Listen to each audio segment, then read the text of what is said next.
Baik, assalamualaikum warahmatullahi wabarakatuh. Waalaikumsalam warahmatullahi wabarakatuh. Waalaikumsalam. Eh, Selamat bertemu kembali Bapak Ibu semua di kelas digital marketing.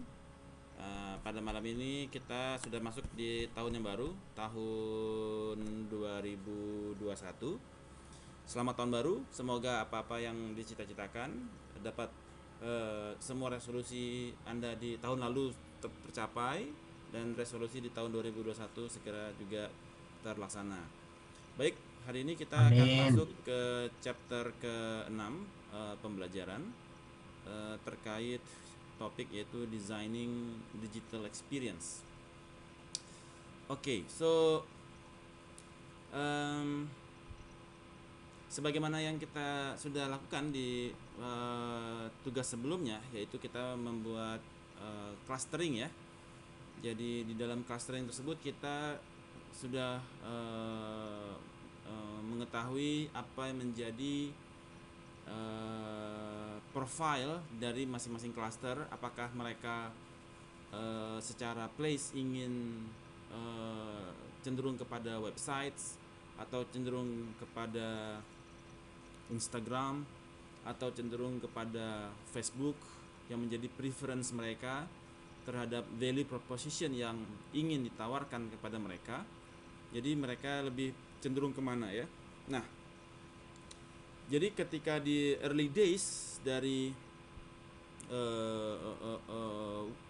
of the web, yang the only experience yang harus kita manage adalah websites ya. Jadi di awal-awal itu cuma website yang kita harus manage. Saat ini companies dia harus deliver effective experiences across many platform, karena semua platform itu ada, semua cluster ada preference-nya masing-masing. Ada cluster yang preference-nya ke websites, ada yang preference-nya ke Instagram, ada yang preference-nya ke Facebook, dan seterusnya ya.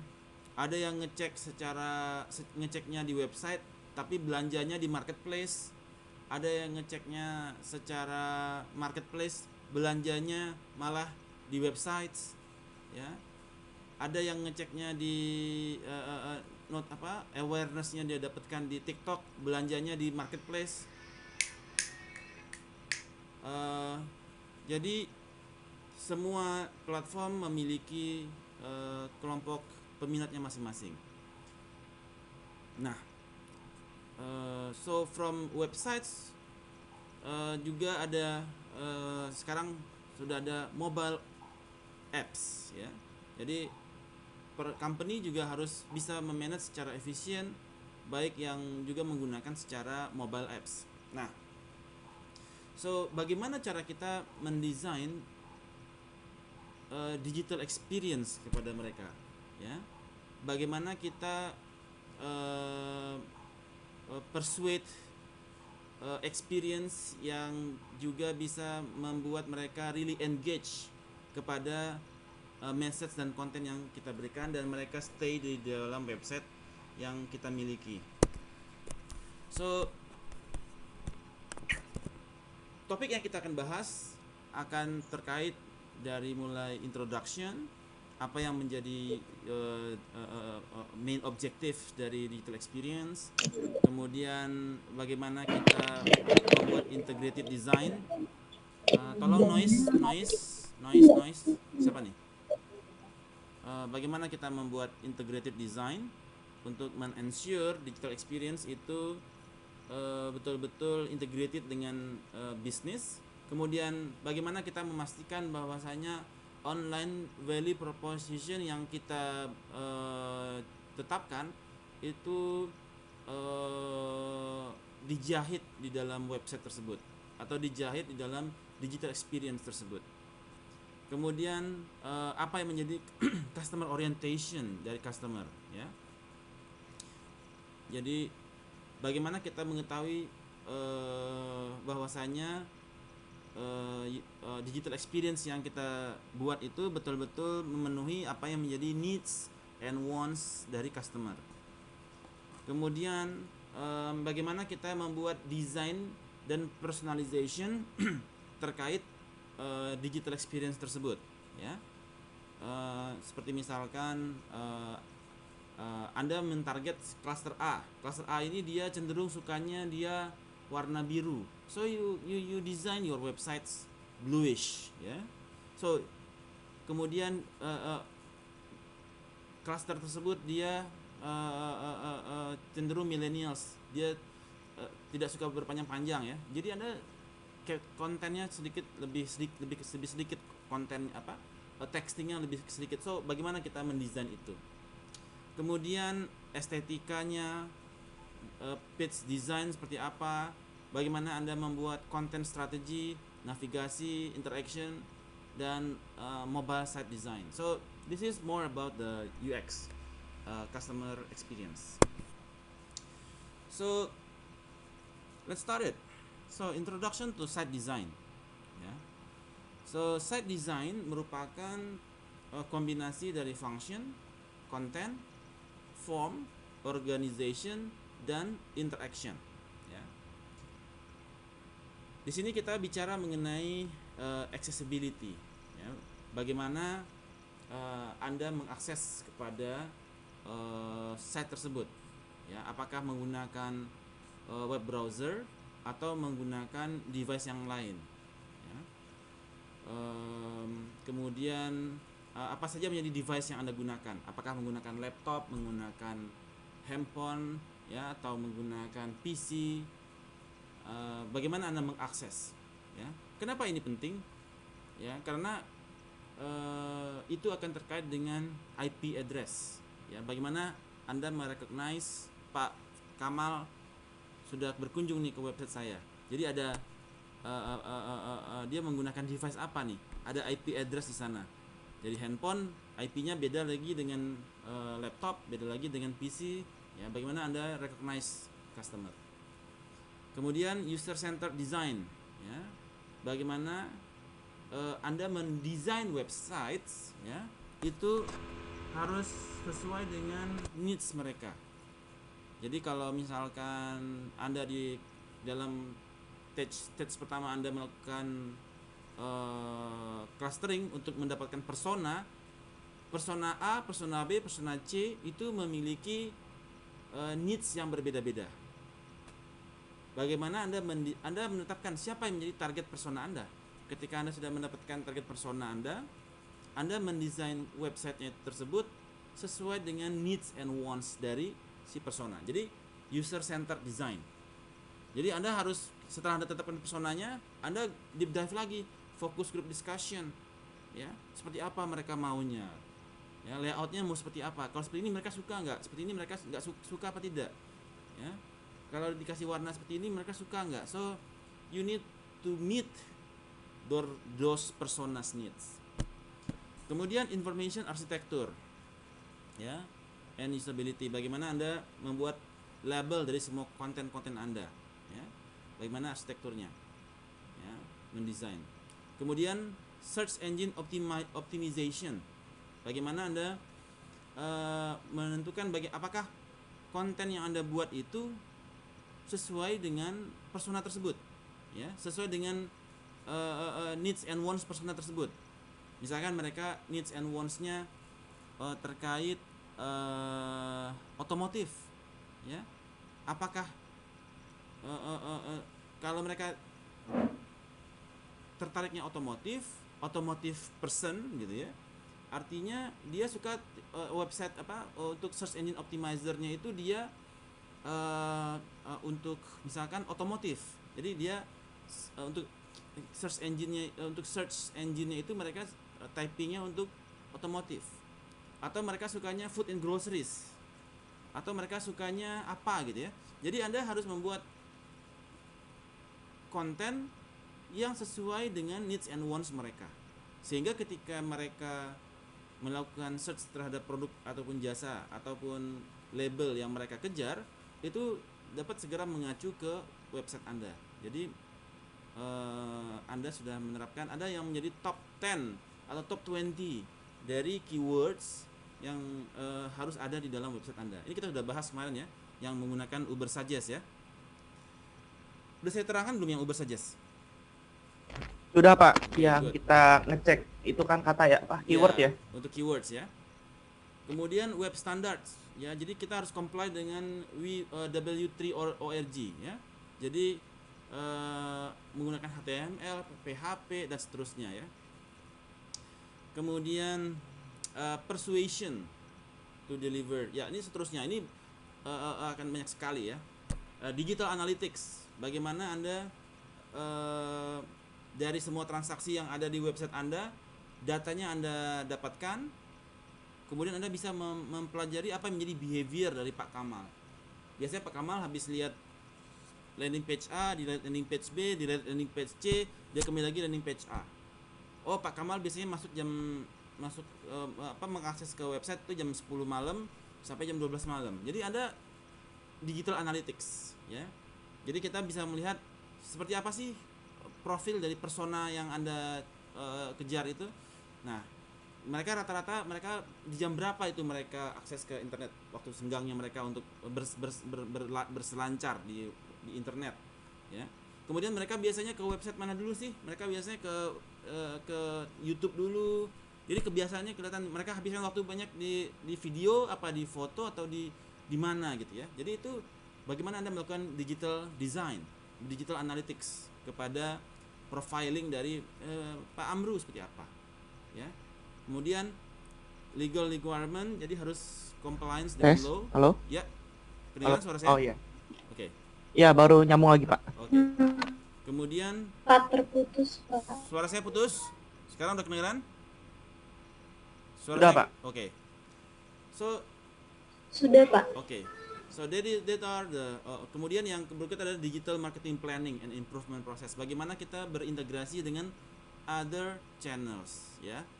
Jadi bagaimana kita mengeluhkan other channelsnya apa ya. Jadi kita misalkan digital marketing planningnya Anda sudah punya website, bagaimana Anda bisa meningkatkan traffic dari website Anda. Apakah menggunakan MailChimp untuk email blasting atau menggunakan Instagram, begitu diklik langsung masuk website. MailChimp Anda beli data Tokopedia 70 juta nasabah, terus Anda blasting email untuk menjual produk Anda ke email mereka, terus mereka klik masuk ke website ya. Atau Anda pakai Instagram Ads, klik masuk ke website, atau pakai Facebook Ads sama kayak Instagram Ads, atau pakai TikTok, begitu diklik masuk ke website, seperti apa ya. Atau menggunakan marketplace dan menggunakan Instagram dan marketplace. So bagaimana Anda membuat digital marketing planning di sana.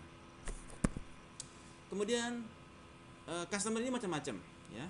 Ada yang customer itu dia cek online, beli offline. Ada customer yang cek offline, beli online. Anda termasuk yang mana Pak Kamal?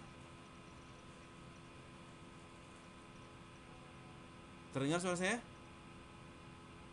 Terdengar Pak. Oke, Pak Kamal. Terdengar Pak. Cek online beli offline, atau cek offline beli online, atau cek online beli online? Tergantung barangnya Pak. Kalau headset saya seneng ngecek dulu Pak, karena sering beli pas sudah nyampe suaranya nggak seneng Pak. Oke. Jadi ceknya online apa offline? Tergantung barangnya tadi Pak. Kalau umumnya sih saya Umumnya. cek Saya bicara umumnya aja, umumnya. online Pak. Cek online, beli online. Cek online, kemudian saya cek lagi barangnya offline, kemudian saya cek beli online Pak. Nah, so kita harus memahami yang menjadi persona dari target market kita itu dia seperti apa. Dia beli online, cek offline, atau bagaimana ya? Atau mereka cek online, beli offline. Jadi kalau mereka cek online, beli online, so your website is good enough. Atau Instagram Anda, ya Anda bermain di online only is okay. Tapi kalau mereka cek online, belinya offline, Anda harus bermain di omni channel. Anda punya tempat yang online, ada yang offline ya, karena mereka bisa saja belinya secara offline seperti itu ya. So tergantung yang menjadi persona Anda, target profiling dari persona target Anda. So, jadi kadang-kadang ada yang dia customernya ada yang online only, ada yang offline only, ada yang both beli online dan offline, ya. Kayak Bu Siti pasti dia online only, ya Bu Siti ya. Nggak juga kok Pak Jerry. Enggak juga, enggak rata-rata Ya almost. online only kan. Iya sih Pak. Oke. Apalagi pandemi gini. Iya, kalau Pak Amru dia biasanya offline only, betul Pak Amru?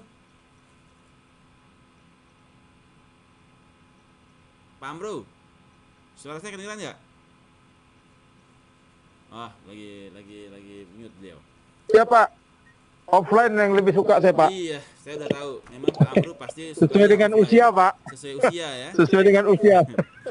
Nah, kalau Tahu aja Bapak. Kalau Pak Kamal baru dia both nih 50-50 nih, kadang online, kadang offline, jadi bolak-balik dia kan. Nah, so it happens. So ada yang di persona Anda yang online only, ada di personanya yang offline only, ada di personanya yang both online dan offline. Bagaimana kalau yang online only Anda garap online semua. Kalau yang offline only, ya Anda jangan targetkan mereka. Ngapain Anda garap, iya kan? Nah, ada yang both, yang 50-50. Nah, ini yang Anda bisa main di omni channel. Seperti itu. Atau yang offline only, yang dia cek offline, beli offline. Ya, itu that is not your target market. So that is the way we the way the customer behave. Kemudian bagaimana kita desain itu? Pak. Yes, suara saya kedengeran? Halo? Ya, Novi? Putus Pak suaranya Pak.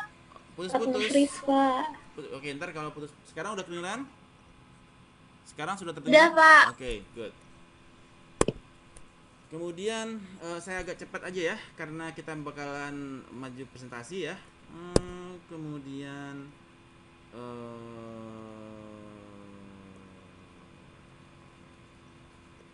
oke, ini agak panjang ini.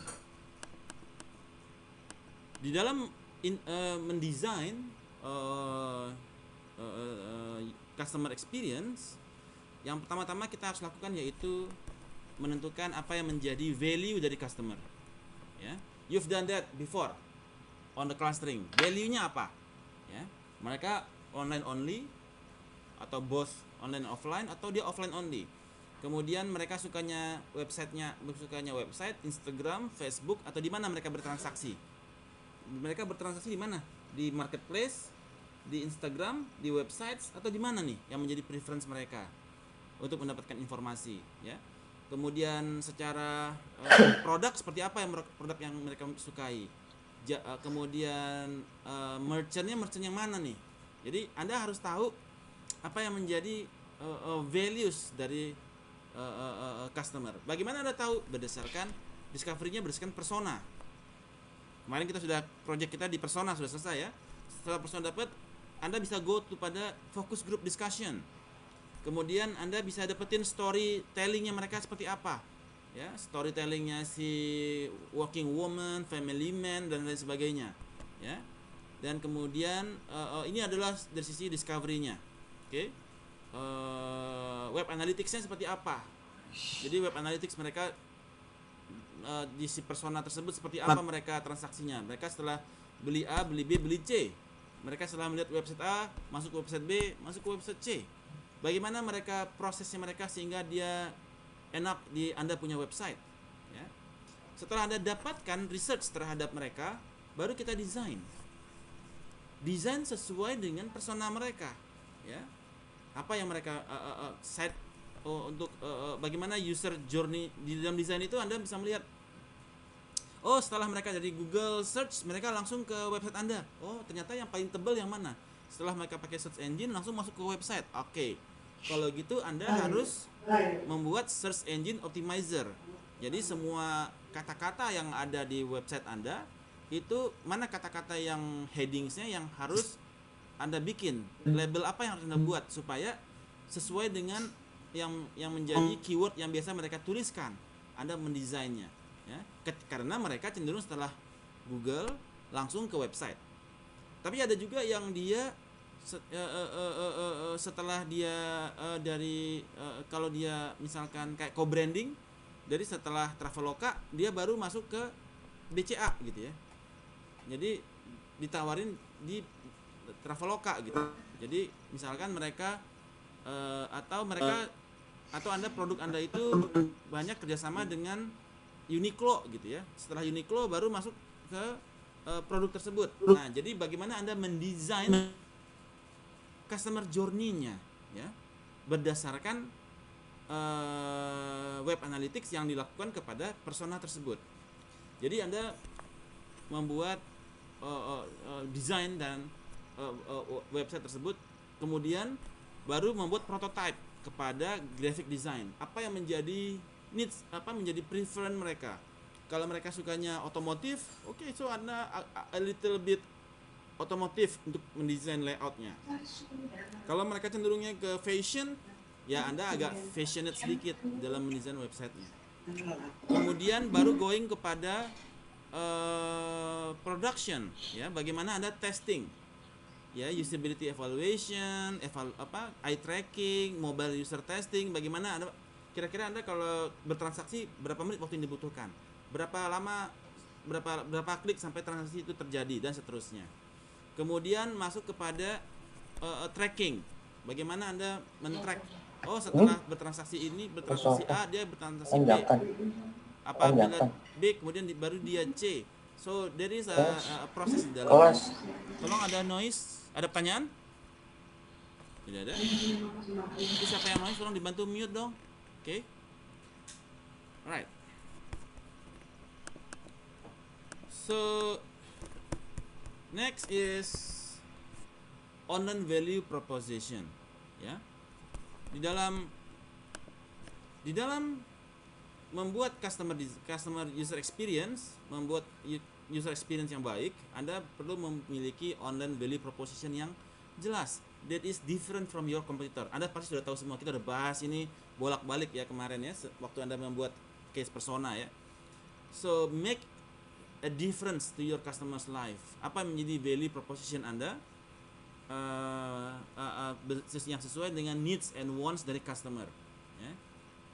Create your value, online value proposition, ya. Bisa di dalam berdasarkan yang yang kemarin ya, 6C ya, content, communication, collaboration, dan seterusnya. Right. Kemudian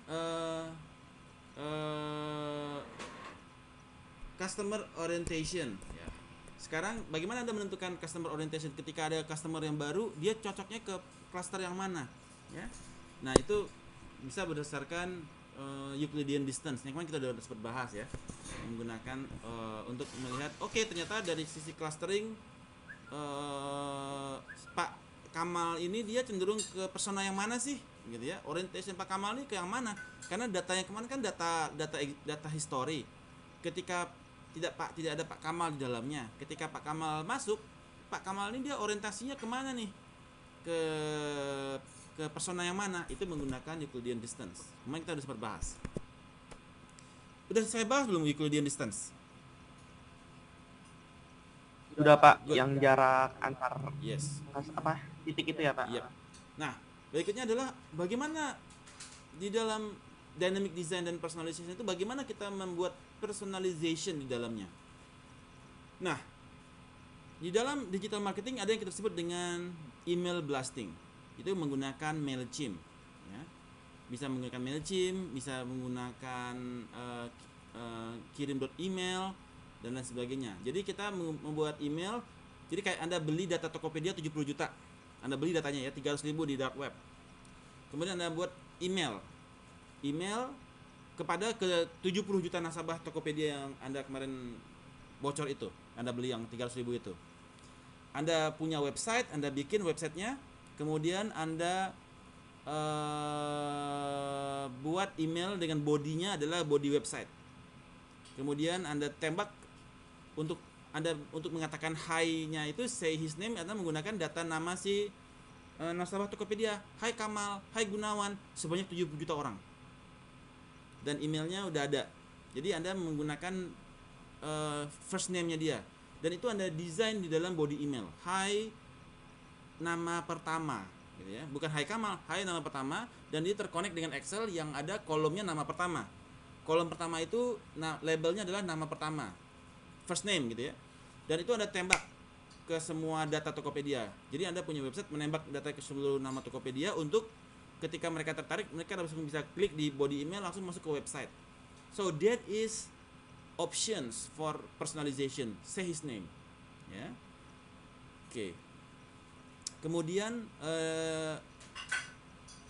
dari persona Anda juga bisa dapatkan seperti apa mereka. Orang-orang yang suka high automotive people gitu ya. High family man begitu ya. Seperti itu. Tapi Anda tidak secara ethics tidak boleh seperti itu karena Anda melabel sesuatu kepada orang lain. Jadi tapi secara communication bagaimana Anda berkomunikasinya yang penting di situ. Good. So that is personalization. Kemudian di dalam personalisasi juga bisa menggunakan algoritma, ya. Bagaimana Anda melihat secara algoritma dia cenderung setelah beli A, beli B, beli C. Jadi Anda setelah dia beli A, beli B, maka dia akan beli C. Itu ada automatic prediction-nya. Kemudian juga bisa predictive model di dalamnya. Apakah dia dengan transaksinya dia banyak di merchant A, merchant B, merchant C, maka dia cenderungnya untuk beli produk yang mana. Jadi itu juga ada yang membuat predictive modeling. Jadi dari semua transaksinya dia di marketplace, kita bisa predictive model dia cenderungnya ke yang mana. Kemudian online retail merchandising, ya. Use of bundling, expanding navigation through product. Jadi di dalam merchant itu ada produk codes, ada juga bagaimana kita menggunakan search engine optimizer, menggunakan Bogov buy one get one free ya. Bogov itu buy one get one free ya. Jadi kemarin kita udah bahas merchants di dalam clustering kan. Nah, di dalam itu ada clustering bagaimana kita menggunakan produk bundling. Ya. Buy one get one free ya. Anda punya BCA, Anda artinya juga dapat Traveloka, ada kartu kreditnya gitu ya. Ada produk bundling kartu kredit BCA dan Traveloka. Ya. Atau BNI atau Transmart dan Bank Mega gitu ya. Nah, itu ada buy one get one free di sana. Right. Estetika. Bagaimana Anda menyusun estetika terhadap grafik, warna, style, layout ya di dalam website Anda. Oke. Yang pasti pastikan bahwasanya target audience Anda cocok dengan pilihan color, grafik, dan style yang Anda buat untuk website Anda. Ya. Bagaimana Anda tahunya? Menggunakan focus group discussion atau interview kepada salah satu orang yang mewakili terhadap persona Anda. Page design. Ya, ini adalah bagaimana Anda membuat key page types, homepage, produk, dan seterusnya. Kemudian layout. Nah, sekarang bagaimana untuk konten? Ya, ini apa sih ini? Audio setting. Oke. Konten strategi and copywriting. Pastikan bahwasanya konten itu sesuai dengan online value proposition Anda. Online value proposition Anda itu tercapture di dalam konten strategi. Apakah dia ketika Anda kemarin di persona, dia lebih suka ke teks, audio, atau video? Dia lebih suka ke Instagram, Facebook, atau email blasting? Dia lebih cenderung ke physical evidence-nya, dia lebih cenderung kepada testimoni, review, atau apa? Ya? Apakah dia lebih banyak menggunakan desktop, laptop, atau mobile? Jadi ini adalah elemen-elemen yang dia suka. Apakah dia cenderung ke produk atau jasa? So, setelah Anda menentukan mana yang menjadi strategi kepada konten Anda, baru Anda mendevelop value proposition yang sesuai dengan konten tersebut. Oke, kalau dia suka video, kita bikin video. Ya, dia sukanya YouTube, kita bikin video di YouTube. Jadi depend on the persona. Semua akan kembali ke persona. Ya. itu proses iteratif. Jangan sampai Anda membuat sesuatu yang di luar personanya mereka. Kalau Anda buat sesuatu yang di luar persona, artinya tidak sesuai dengan needs and wants dari mereka. Alright. Bagaimana Anda membuat konten strategi yang chunky, relevan, copywriting itu dia yang chunky, relevant, accurate, brief, dan scannable. Oke, so di dalam online value proposition seperti misalkan kayak kemarin kita bikin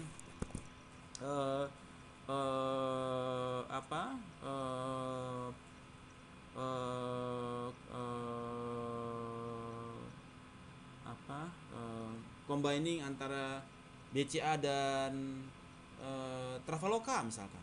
So secara produk apa yang harus Anda buat terhadap online value proposition tersebut? Promosinya bagaimana?